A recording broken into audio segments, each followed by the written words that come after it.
এটা technical ground, legally কেন পেয়েছে আলাদা কথা, তবে বেরোনোর কোনো সুযোগ নেই।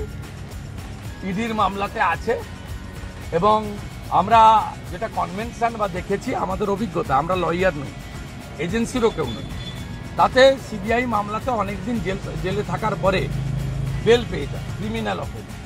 কিন্তু পিএমএলএ মানি লন্ডারিংয়ের ক্ষেত্রে বেরিয়ে আসা খুব মুশকিল।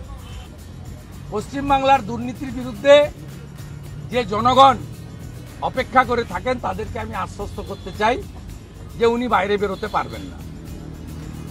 ইডির মামলাতেও উনি অলরেডি ভিতরে আছেন এবং আমার কাছে আমি যেটুকু শুনেছি সংবাদ মাধ্যমের মাধ্যমে বা জনশ্রুতিতে, সেটা হলো মোহাম্মদ বাজারে যে জিলোটিন স্টিক উদ্ধার হয়েছে সেই এনআইএ মামলাতেও অনুব্রত মণ্ডল সরাসরি ইনভলভমেন্ট আছে। আশ্বস্ত থাকুন, আজ সকাল থেকে যা চলছে উল্লসিত আমরা। ভোট লুট যারা করেছে, যারা উত্তর 24 পরগনা থেকে ভাঙড় পর্যন্ত তৃণমূলের যারা ফাইন্যান্সিয়াল সাপোর্ট দেয়, বাড়িতে ব্যাপক রেট চলছে। আমরা চাই এদেরকে ভালো করে ধরে রোহিঙ্গাদের মতো খাঁচায় পড়া।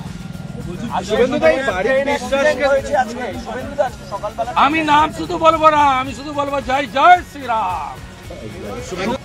এবং যারা ভেবেছিলেন ছাপ্পা মেরে মুসলমান ভোট নিয়ে রিগিং করে গণনা কেন্দ্রে জালিয়াতি করে 29টা ভোট পেয়েছি, তাহলে চোরেদের লাইসেন্স রিনিউয়াল হয়ে গেছে, তারা মূর্খের স্বর্গে ছিলেন। আজকের ঘটনা প্রমাণ হয়েছে। বাড়ি থেকে টাকা সরান, প্রয়োজন হলে পালান, বিপদ আসন্ন।